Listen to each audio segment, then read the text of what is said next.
कृपया चैनल को सब्सक्राइब करें एवं बेल आइकॉन का बटन अवश्य दबा दें। नमस्कार दोस्तों, जन अधिकार पार्टी का 2 दिवसीय राष्ट्रीय सम्मेलन राजधानी लखनऊ में रायबरेली रोड स्थित एक रिजॉर्ट में आज शुरू हुआ। मुख्य अतिथि पूर्व कैबिनेट मंत्री बाबू सिंह कुशवाहा का हजारों कार्यकर्ताओं ने पुष्प वर्षा करके स्वागत किया। 2 दिवसीय राष्ट्रीय अधिवेशन का आरंभ दीप प्रज्वलित कर किया गया। सम्मेलन में राष्ट्रीय मुद्दों पर परिचर्चा के कई सत्र हुए, साथ साथ पार्टी की निर्वाचन प्रक्रिया भी चलती रही। कार्यक्रम का संचालन वीएन कुशवाहा ने किया। उद्घाटन सत्र में जन अधिकार पार्टी के राष्ट्रीय अध्यक्ष अजय सैनी ने संबोधित किया। उसके बाद उन्हीं के पुराने सहयोगी रहे विजय नारायण वर्मा ने बहुजन समाज पार्टी के बाद अब जो जन अधिकार पार्टी है, जो उसके लक्ष्य हैं, उसके बारे में बताया।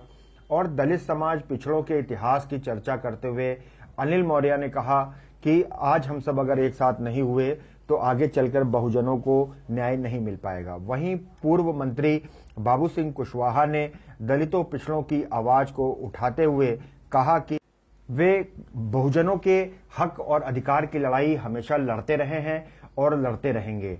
मायावती के साथ की बात, कांशीराम जी के साथ की बात उन्होंने दोहराते हुए कहा कि एक सोची समझी साजिश के तहत चूंकि हम सही काम कर रहे थे, बीएसपी को मजबूत करने की कोशिश कर रहे थे, इसलिए एनआरएचएम घोटाला और इन सब चीजों के बीच में मुझे जेल भेजा गया। लेकिन मेरे जेल जाने से ये जो मूवमेंट है, दलितों पिछड़ों की लड़ाई है, ये कहीं भी रुकने नहीं पाएगी।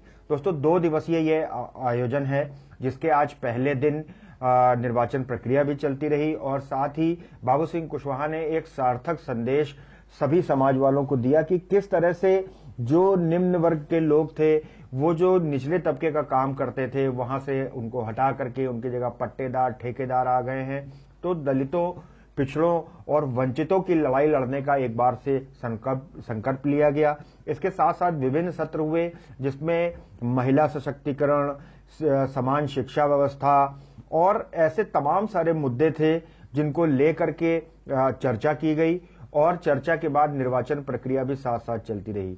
उत्तर प्रदेश ही नहीं, आसपास के और बहुत सारे जिलों से आए हुए कार्यकर्ताओं ने जन अधिकार पार्टी के इस राष्ट्रीय अधिवेशन में हिस्सा लिया। तो आइए सीधे चलते हैं बाबू सिंह कुशवाहा के पास और देखते हैं कि पार्टी के कार्यकर्ताओं को वो क्या संदेश दे रहे हैं। कि हमारे जो बच्चों का अधिकार है, बाल अधिकार, समान शिक्षा अधिकार, हमारी बहनों का, महिलाओं का अधिकार, महिलाओं का सशक्तिकरण, हमारे किसानों की समस्याओं के बारे में, मजदूरों की समस्याओं के बारे में, एजुकेशन के बारे में, शिक्षा के बारे में, हेल्थ के बारे में, कानून व्यवस्था के बारे में, हमारे देश में बढ़ती हुई बेरोजगारी के बारे में, आर्थिक नीति के बारे में। यही हमारे लगभग 15-16 पॉइंट है इस अधिवेशन के, जिन पर हमें चर्चा करनी है। आप सभी साथियों के इसमें विचार जानने हैं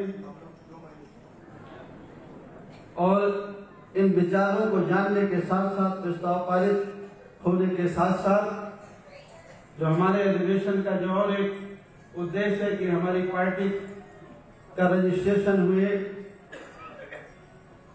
3 साल हो गए और हमारी जो पार्टी के पदाधिकारियों का जो कार्यकाल है, राष्ट्रीय अध्यक्ष जी का जो कार्यकाल है, वो 3 साल का है। इस अधिवेशन में हमें अपने अध्यक्ष का भी चुनाव करना है। ये 2 मकसद आज हमारे इस राष्ट्रीय अधिवेशन के विषय हैं। DS4 बाउंडशेप बना उस समय तो हम बहुत छोटे थे, लेकिन जब DS4 थोड़ा अस्तित्व में आया तो हम थोड़ा जानने लगे थे। लेकिन जब 84 में बीएसपी का गठन हुआ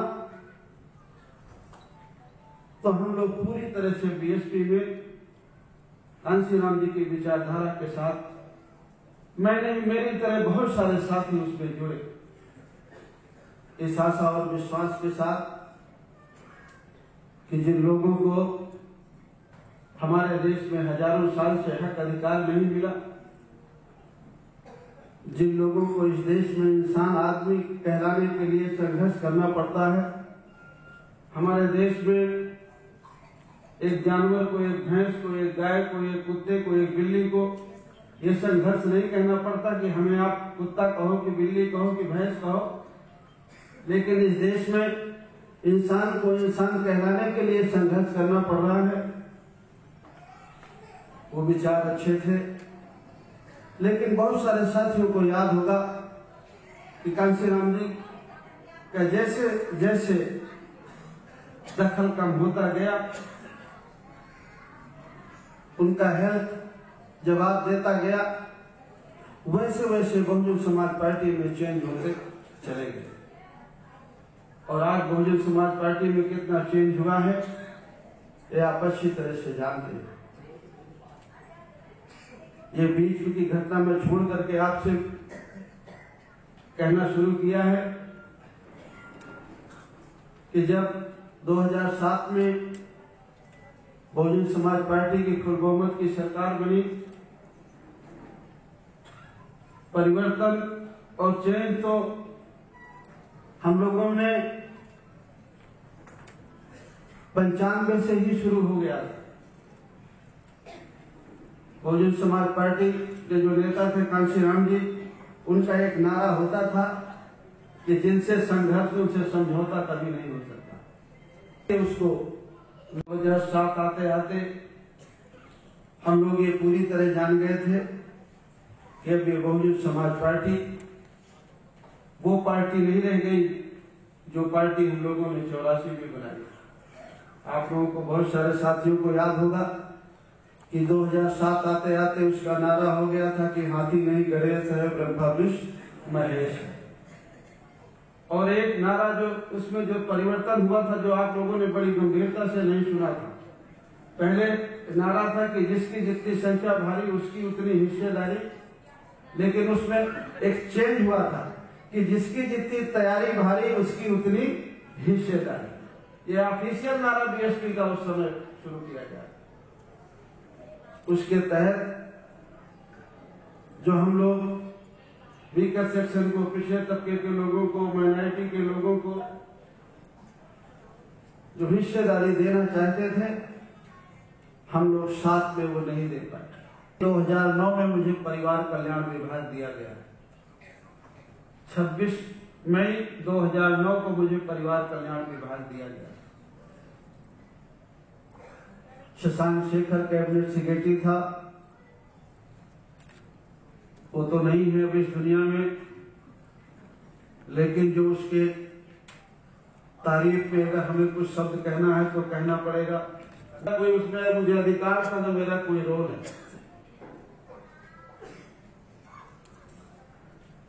ये विभाग मिलने के बाद जब सीएमओ के पद बनाए गए, उत्तर प्रदेश में 75 जिले हैं। 75 जिलों को छोड़ के लखनऊ जिले के जो एक सीएमओ था शेड्यूल कास्ट का, आर्या, उसकी सुबह घूमते हुए मॉर्निंग वॉक के समय उसकी हत्या कर दी गई। लखनऊ जो प्रदेश की राजधानी है, सुबह 6 बजे उसकी हत्या कर दी गई। आपको मालूम है, आपको अच्छी जानकारी है कि जब बीएसपी की सरकार में जब मायावती जी चीफ मिनिस्टर होती थी, तो अगर कोई घटना हो जाए तो दरोगा सिपाही का तो बहुत बाद में नंबर आता था, पहले कप्तान पे कार्रवाई सीधे होती थी। डीआईजी बैठता है,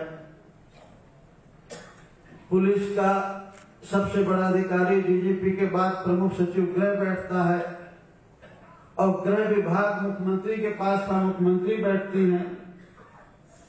तो एसपी, सीओ, दरोगा तो छोड़ो, एक सिपाही पर भी कार्रवाई हुई। इसके बाद दूसरा सीएमओ एक पोस्ट हुआ। हत्याओं में अखबार ने, टीवी ने सब कुछ लिखा, कहा, सारे इशारे किए, लेकिन बहुजन समाज पार्टी की सरकार को कभी कुछ समझ नहीं